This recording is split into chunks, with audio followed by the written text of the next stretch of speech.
नमस्कार। डामर तंत्र रहस्य में आपका हार्दिक स्वागत है। आज बताने जा रहे हैं कि धरती पर तंत्र आया कहाँ से और कैसे आया। भगवान शिव की इस विद्या को कौन लेके आया धरती पर। एक बार रावण गया कैलाश पर्वत पर। वो रोज जाता था कैलाश पर भगवान शिव की पूजा करने के लिए।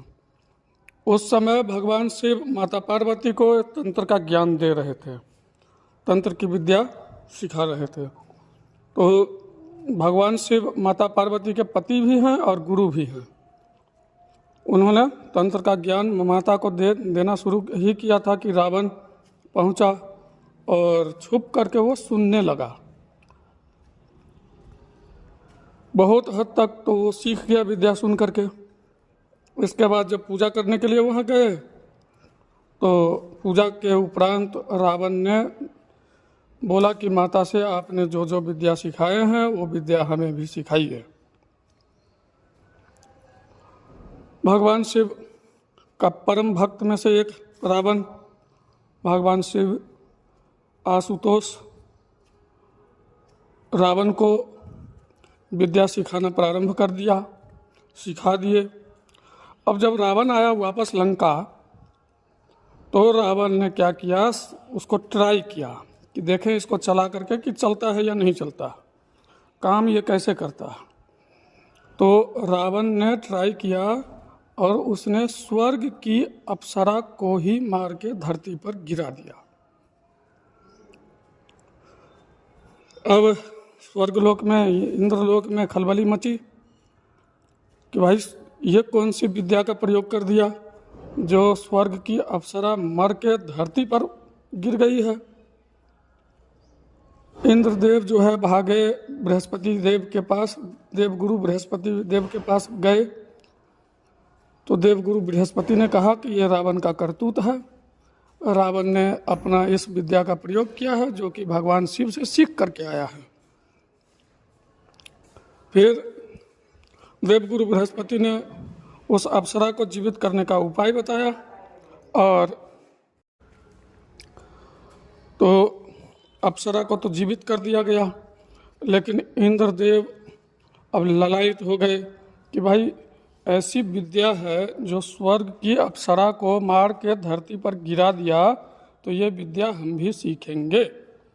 अब उन्होंने देवगुरु बृहस्पति की का जो है उपासना शुरू कर दिया। फिर देवगुरु बृहस्पति ने इंद्रदेव को भी सिखाया। अब इधर धरती पर रावण से ये विद्या फैला और एक गायत्री ज्ञान गंगा चैनल चलाते हैं, बहुत ही अच्छे साधक हैं। उनकी एक साधिका ने उनसे विद्या कुछ सीखा और उन्हीं के ऊपर ट्राई किया। वो तो समझो कि वो तो ट्राई भी उन्हीं पर किया। धूमावती साधना ये साधक ने करवाया और वो साधिका जब धूमावती साधना सिद्ध की, इसके बाद चला दिया इनके ऊपर, धूमावती को छोड़ दिया इनके ऊपर। तो महाराज ये जो 4-5 का गैंग है ना, गैंग, इसको गैंग ही हम बोलेंगे। ये हैं ही ऐसे ही, जिस थाली में खाते हैं उसी थाली में ये छेद करते हैं। खैर ये तो आपका बाल बाका नहीं कर पाई और नहीं कर पाएंगे। इन लोगों ने उससे पहले हमारे साथ भी ऐसे ही किया था और माता साक्षी है, हमने सिर्फ उल्टा किया था। जो चीज़ें हमारे पास आई थी उसको हमने उलट दिया था, इसके सिवाय अपने तरफ से हमने कुछ नहीं किया था, ठीक ना। तो ये जितने हैं गैंग, चंडाल चौखड़ी, ये सब के सब ऐसे ही हैं, इसलिए सावधान रहें। और हम क्या कह सकते हैं इसके अलावे।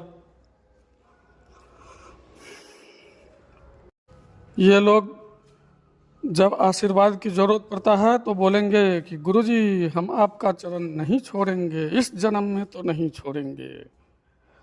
और जब दिखेगा कि कुछ हमें विद्या की प्राप्ति हो गई है, कुछ क्योंकि इनको तो ये पता नहीं है कि ये सागर है, और इनको ये भी पता नहीं चलने वाला इस जन्म में कि किसके पास कितनी क्षमता है।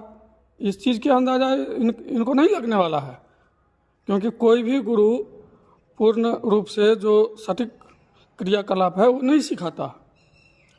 और कैसे सिखा देगा? जो चीज़ें 10-10 वर्ष सेवा करने पर मिलने वाला चीज़ है, परखने वाला चीज़ है कि 2 साल परखें, 4 साल परखें, 10 साल परखें, तो जो परखने वाली चीज़ें हैं वो 2, 4, 10 मीठी मीठी बातें करने से क्या मिल जाएगा? वो नहीं मिलने वाला। और कितना भी दिल का साफ गुरु हो, लेकिन गुरु भी तो अपने गुरु के वचन में बंधे होते हैं, तो उस चीज़ का जो है सो वो कभी भी खुलासा नहीं करते हैं। तो इसलिए ये विद्या छुपी होती है। ये सब के सब भस्मासुर हैं। भस्मासुर कौन था? एक राक्षस था। उसने भगवान शिव से वरदान मांग लिया पूजा करके, और इसके बाद कहा कि पहले आप ही के सिर पर हाथ रख करके हम देखते हैं। तो ये सब के सब भस्मासुर हैं।